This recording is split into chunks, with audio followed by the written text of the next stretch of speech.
여러분 안녕하십니까? 오늘 KBS 9시 뉴스는 양승태 사법부의 사법농단 문건 추가 공개 소식으로 시작합니다.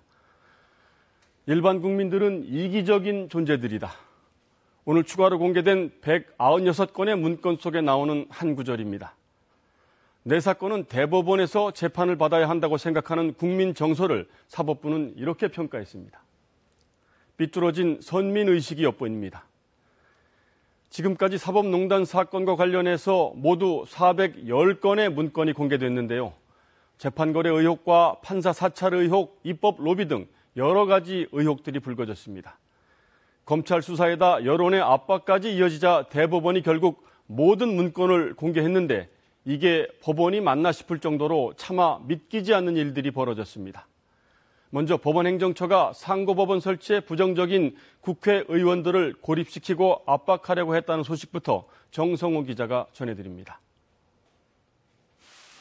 양승태 사법부는 상고법원 설치를 위해 2015년 초부터 총력전에 나섭니다. 그러나 첫 관문인 국회 법제사법위원회 문턱조차 넘지 못하는 상황이 이어집니다. 판사 출신인 서기호 당시 정의당 의원 등 법사위원들 반대 때문이었습니다.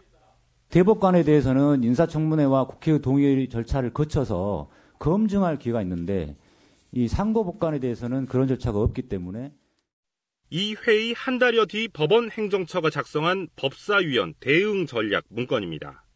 상고법원 도입에 반대하는 법사위원 5명을 콕 찍었는데 당시 서기호 의원에 대해 설득이 쉽지 않다며 우회 접촉에 극도의 거부감이 있다고 적었습니다.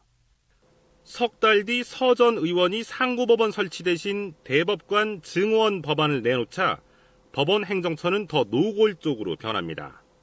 대외비 문건에서 야당 내 동조 세력 확산을 막기 위해 서 전 의원이 반대 입장을 고수하면 고립화 전략을 검토해야 한다고 판단했습니다.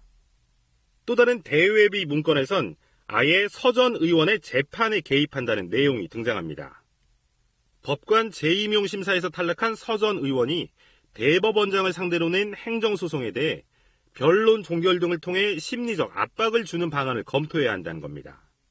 문건 작성 이틀 뒤 실제 1심 재판의 변론이 종결됐고 한 달여 뒤 서 전 의원은 패소했습니다.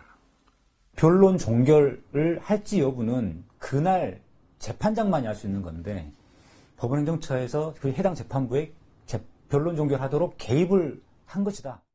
또 당시 이춘석 법사위원을 공략하기 위해 이 의원 지역구 시장의 선거법 위반 사건의 2심 재판을 신속하게 처리하지 말고 늦추는 방안도 검토했습니다. KBS 뉴스 정성호입니다.